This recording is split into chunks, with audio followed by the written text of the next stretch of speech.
Hi guys, welcome back to another episode of the Storytime Society. I'm your host Jamie and I'm so happy you're here. I'm so glad you're live.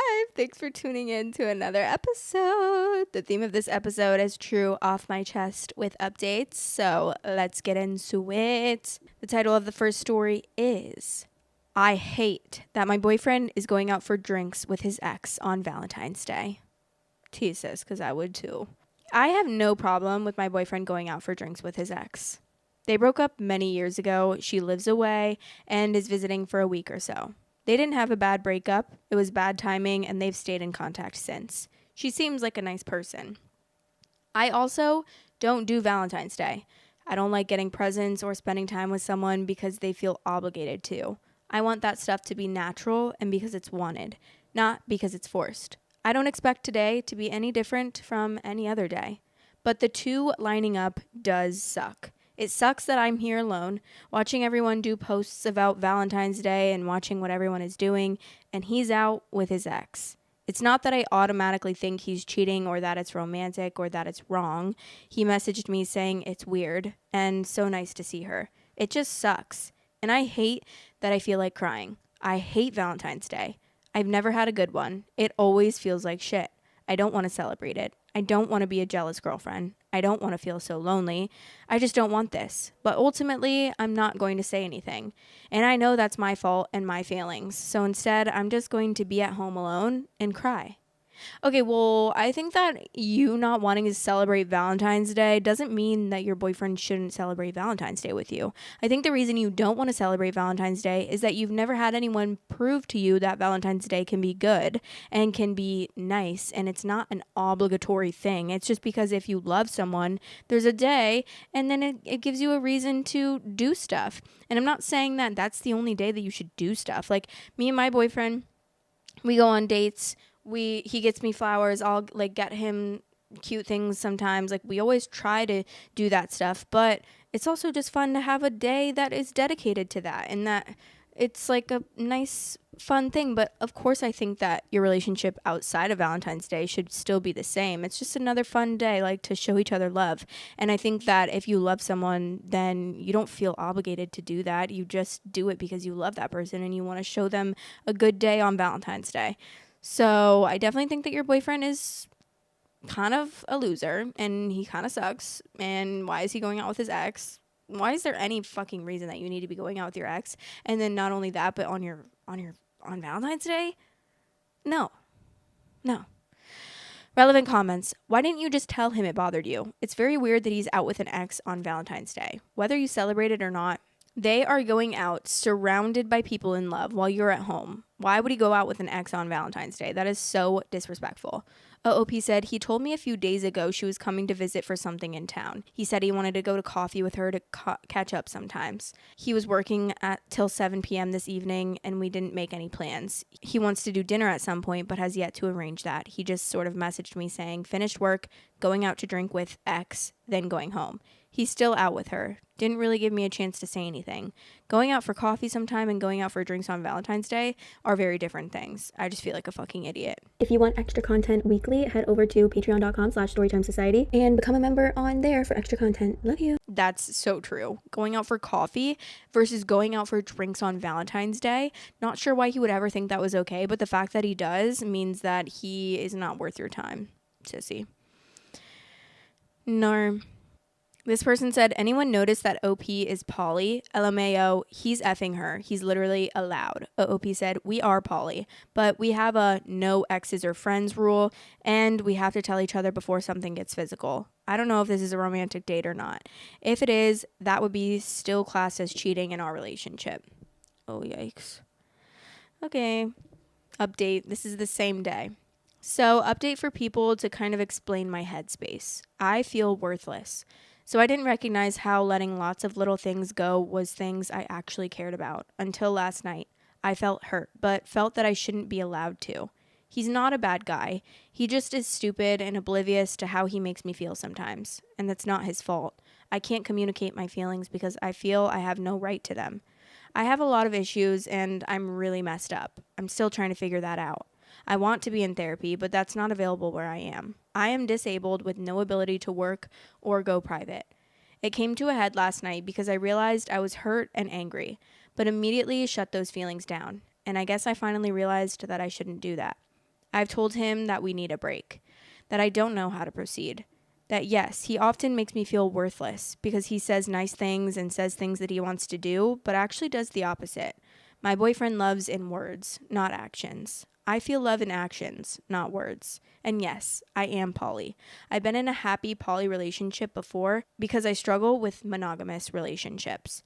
I hate feeling trapped and dependent. But that was when I had other things in my life that made me feel worthwhile too, when I could work and have goals. And just because we're poly doesn't mean that we don't have rules. Friends, family, and exes are still cheating. It isn't all or nothing. This wasn't about cheating though. It was about how worthless I feel and realizing that I shouldn't have to. That just because I don't want big gestures doesn't mean I don't need small consistencies. I'm autistic and very traumatized by my past. Communication skills are not something that I was taught. I was taught to be quiet and not make other people upset or angry at you because that's not nice. That I don't love how normal people love, so I should just accept what is given. But you can't really be in a relationship when you shut down all expectations and don't communicate what you actually need. I know he wants to work on things, but that involves me learning like basic human relationship skills. I know the logical answers to problems. I don't know how to feel them and express them. I feel that I've been pushed so far back in the priority of his life, and I've let him because I don't feel I deserve anything more, and I don't know how to come back from it. Okay, well, I think that he says things that he wants to do, but he doesn't actually do them. Is that how he's loving in words? Or is he loving in words by telling you that he loves you, that you're beautiful, and all of these things? Because it sounds like you're saying that he's loving in words by saying actions that he's going to do and then never does them. But like maybe I just interpreted that wrong. I definitely think that it's so important for each person's love language to line up. And I don't think that means that you can't date someone with an opposite love language as you, but I think that it's something that you have to put effort into when you're in a relationship with someone that doesn't feel love the same way that you give love. And it's just so important for you guys to be putting an effort to show each other love. Like he should be showing you love in actions. And yeah, it's going to be hard. Because that's not how he naturally gives love. That's something that you just have to put effort into.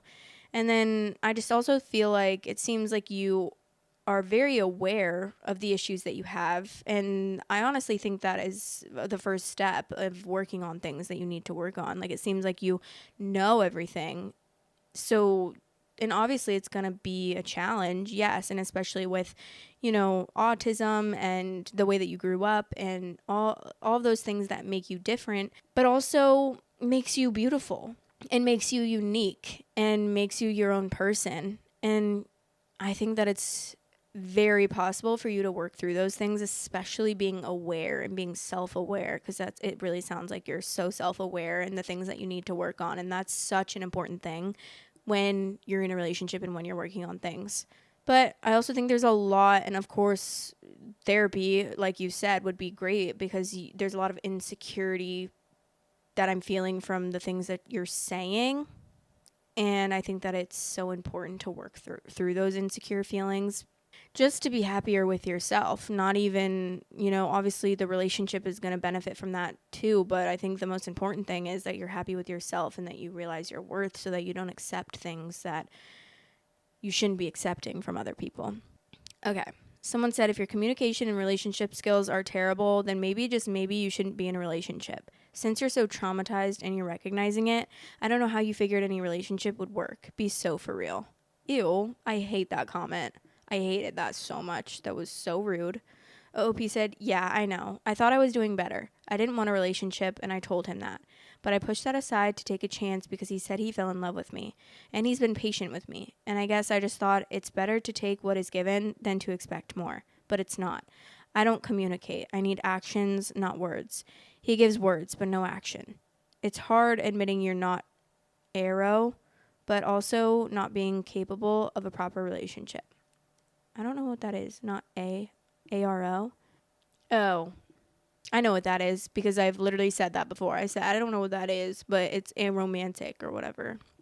It describes someone who experiences little to no romantic attraction to others.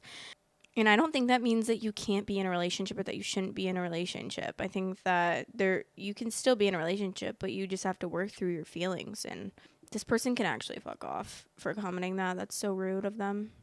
That's not helpful. Be so for real. I hate when people say that. Like, that's so why are you being rude? Just be nice. This person's obviously like going through it and very insecure in many ways, and is having a hard time dealing with things that she's trying to accept and trying to work on as a person. Like, we all have those things that we try to work on, and ew. Okay, update 2. 5 days later. I already did a mini one of these immediately the morning after, but damn, has it been a rough couple of days. So yeah, this post was a problem. I've been annoyed at him and myself. He fucked up, and so did I.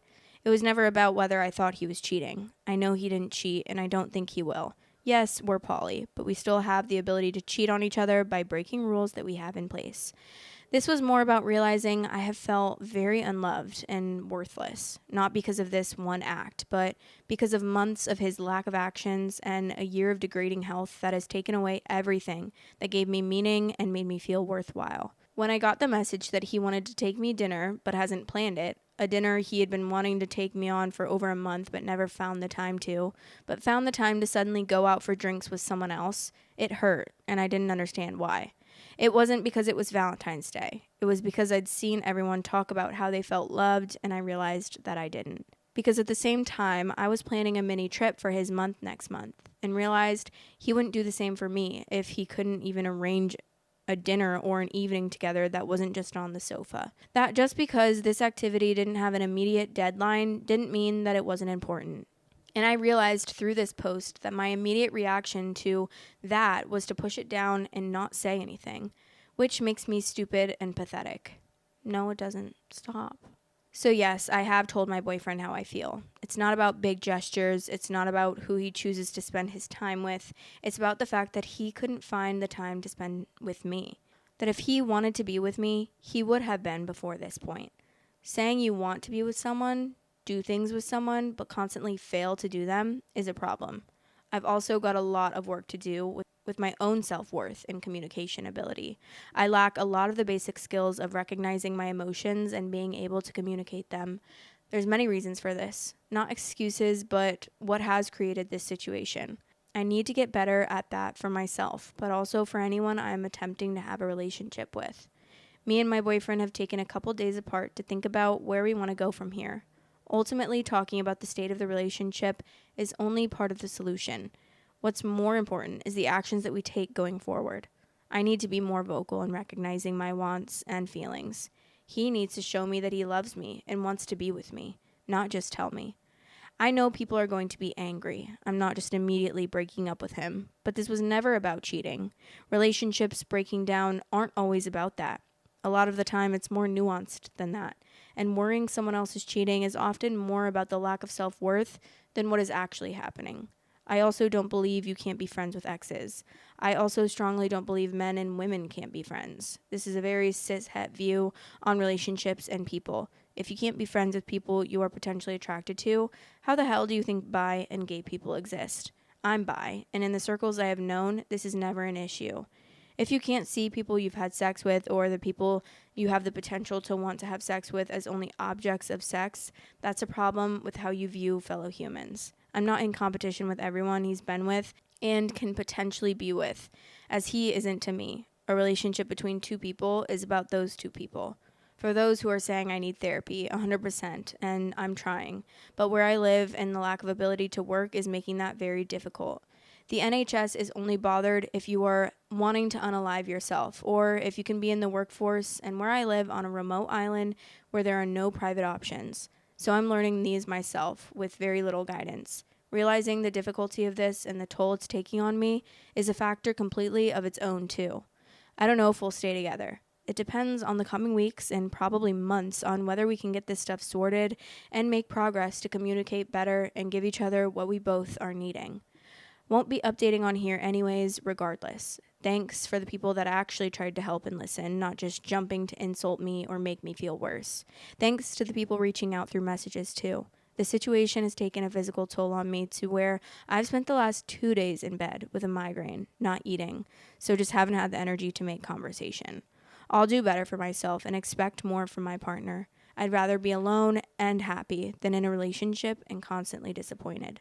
So our relationship is on a trail to see if it will work. Small consistencies will determine that, not big gestures. Ultimately, I think it can be summed up with, just because I don't require much doesn't mean I don't deserve the bare minimum, both for how I treat myself and how others who care for me treat me. Wait, I kind of love that. Like, I kind of love the way that she put that, like the whole explaining the relationships and saying, like, I'm not in competition with everyone he's been with and can potentially be with, and he isn't. To me, a relationship between two people is about those two people. Like the way that she explained that, because obviously, yeah, that's very true. Like, how do you think like bi and gay people have relationships and friendships outside of the relationship that they're in? It's interesting to think about, though. I mean, I think that security in a relationship I just think that it's like a respect thing for me. It's like, I don't really see why you would be going to get drinks with your ex on Valentine's Day. Like, that's just not respectful to me. I'm not saying that you can't be friendly with your ex or anything, because honestly, I'm like so secure in my relationship and so secure in my partner. And like, I trust him so much that if that were the case, like if he wanted to be friends with his ex, whatever, like, and I don't think he would mind if I was either, but like, that's just not the case. But I think he knows that there are boundaries, like there are boundaries that we don't have to say, that are just like there. Obviously, you don't go to drinks with your ex on Valentine's Day, regardless of if you're friends with them or not. I don't know. Maybe that's just me. I just don't think that's very respectful. This is the next story. I'm 15, about to give birth, and my mom just dropped me off, leaving me at the hospital alone. I'm very scared. Due to traumatizing and unfortunate circumstances, I ended up pregnant. My mom doesn't believe in abortion and told me she wanted to keep it. She said she would raise the baby as my sister until she was old enough to understand. She was still upset that I was pregnant, but she said that she would support me if I kept it. I'm getting induced tonight. I've been having slight cramps, and the hospital said it was fine for me to go ahead and come down. My mom asked if I packed a bag, and we left. I got out of the car and noticed my mom wasn't getting out. She said she wasn't staying, and since I was old enough to get myself in this situation, I was mature and old enough to be myself. So here I am. They've gotten me checked in, and I'm laying in the bed now. I'm really scared. I watched YouTube videos on birth and stuff, but I didn't think I would be doing this alone. What if something happens to me or my baby? I'm so scared, and I wish my mom hadn't left. There's no one I can ask about this stuff. Why is this mom literally the worst human in all of human race, humankind? That's so awful. Also, forcing your child to have a child and saying you'll take care of the child, but then not being there to support her. Saying that you're going to support her and then not being there to support her during birth. Also, aren't you not concerned or worried that maybe something could possibly happen? There could be complications with this. I mean, you just have to be one awful fucking person to do that. Because if I saw a woman on the side of the road that was pregnant and about to give birth that needed me to take her to the hospital, I would stay with that woman. Even if I didn't even know her or even know her name. Like, if she needed someone to be with her, I would stay with that person. And I'm not saying that, like, that to say that I'm such an amazing person. I just think that it's human fucking decency to do that, and not only do that to, like, I don't know, I just think it's crazy. Like, that's your daughter, that's your child, your 15-year-old child. Oh my god. Edit, I made the post and fell asleep soon after, and I've woken up to so many kind comments and messages. I can't respond to them all, but thank you guys so much for the info and support. Nothing drastic has happened yet, but so far, so good.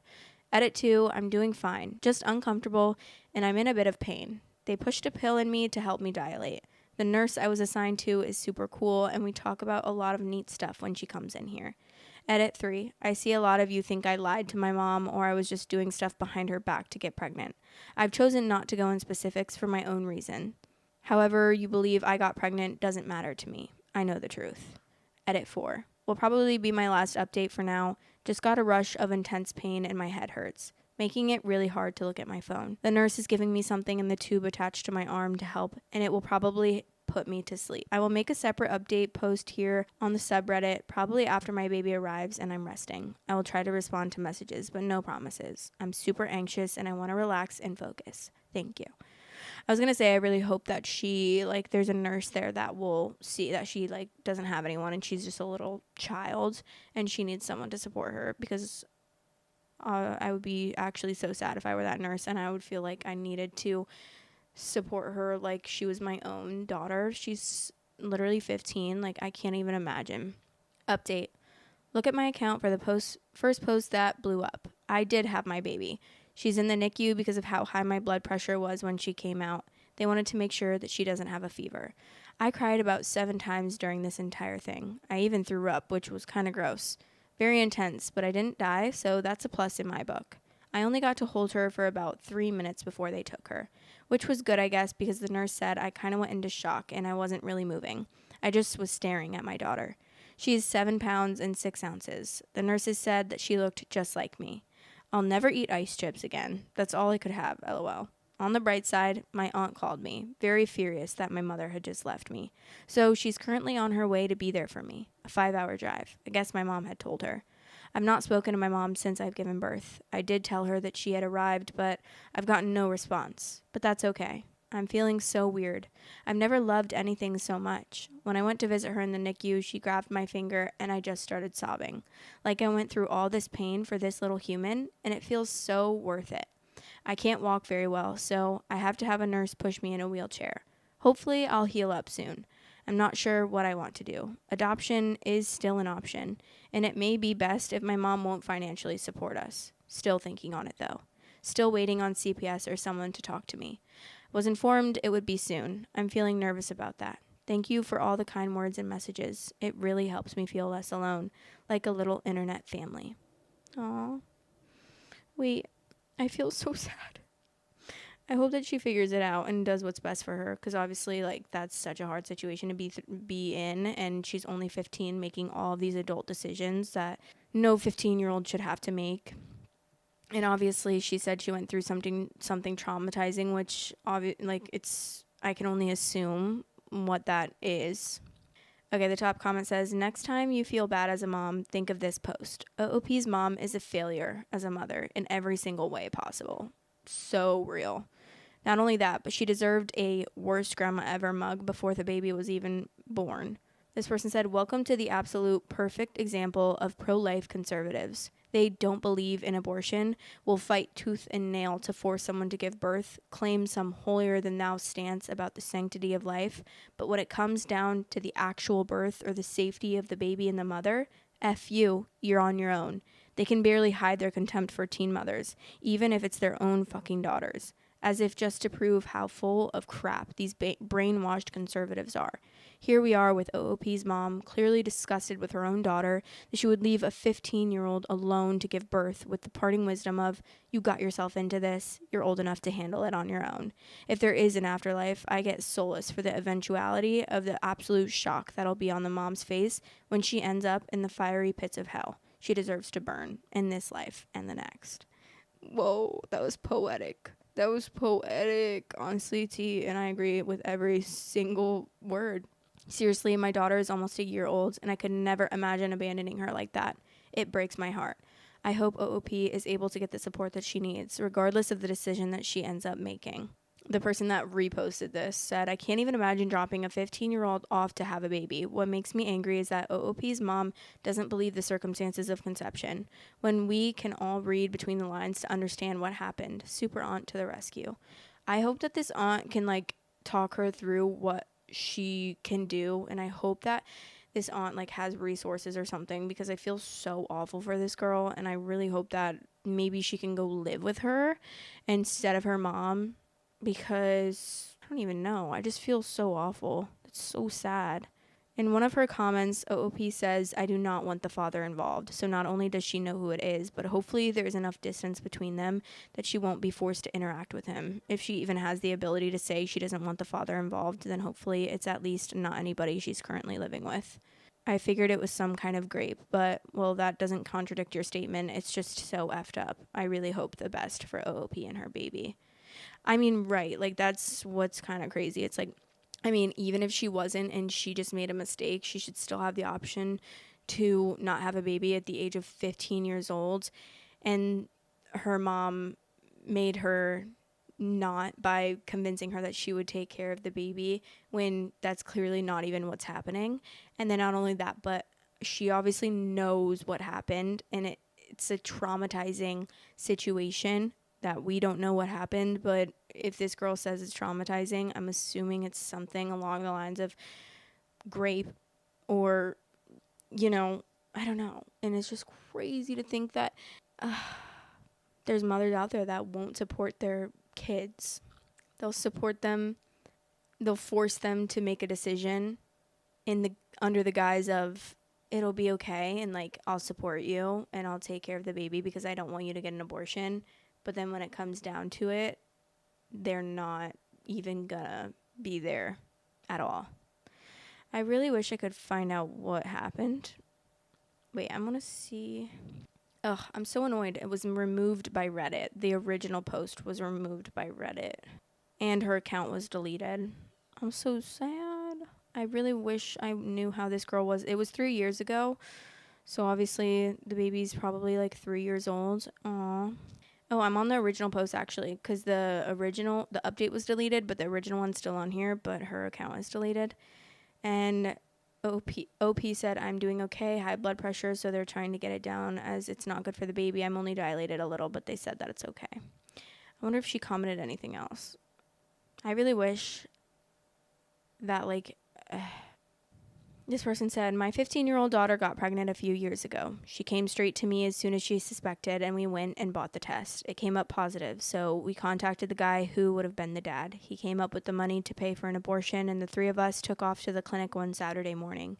She'd opted for the abortion pills, so she and I were at home when it happened. I will never, ever forget the fear and pain and sorrow that my sweet baby girl went through that day. She was in the bathroom floor crying and breathing in agony as the pill did its thing, and I was right there with her, holding her, pushing her sweaty hair out of her face, giving her water, and crying with her. It hurts me to the bone to think of a young girl going through that or the process of giving birth alone. Now I'm sitting in my room crying at 6 a.m. OP, I hope you followed the advice and asked for a social worker. My heart aches for you, and I'm so very sorry that your mom did this to you. My mom was also very cold to me when I got pregnant at a young age and a single girl, though she at least was there for the birth of her first grandchild, and she supported me during that time. I made a vow years ago to be the kind of mom I always needed and never had. Now I'm proud to say that my 3 now pretty much grown kids always had a mother who loved them and stood by them no matter what. And I have an amazingly close relationship with all of my kids, and it's the most amazing thing in the world to me. If your day comes, OP, when you are old enough and ready to have kids that you want, learn from the mistakes of your mom and be the kind of mom that she wasn't. I promise you, there's nothing in the world like it. Your mom doesn't know what she's missing out on. All my love to you, OP. Well, that's the kind of mom that shouldn't have had a child to begin with, to be honest. Like, please, for the love of God. If you are going to be a terrible mother, don't have a kid. Please. Don't have a kid or put your kid up for adoption. That's the end of this episode. I hope that you guys enjoyed this episode. Let me know what you thought of these stories, and let me know what you're up to today. Let me know any updates that are going on in your life. I would love to hear it. And I hope that you guys are doing well, and I love you. And I'll talk to you in the next episode. My knees are about to break right now, so I gotta get up and walk around. Bye. Love you so much. See you later. My merch is out. Yeah, but this is it. And this comes in pink, black, and white. If you want to get a little cute piece of merch, go grab one. Link is in the description to purchase. Love you guys. Thanks for watching. Please like, comment, and subscribe.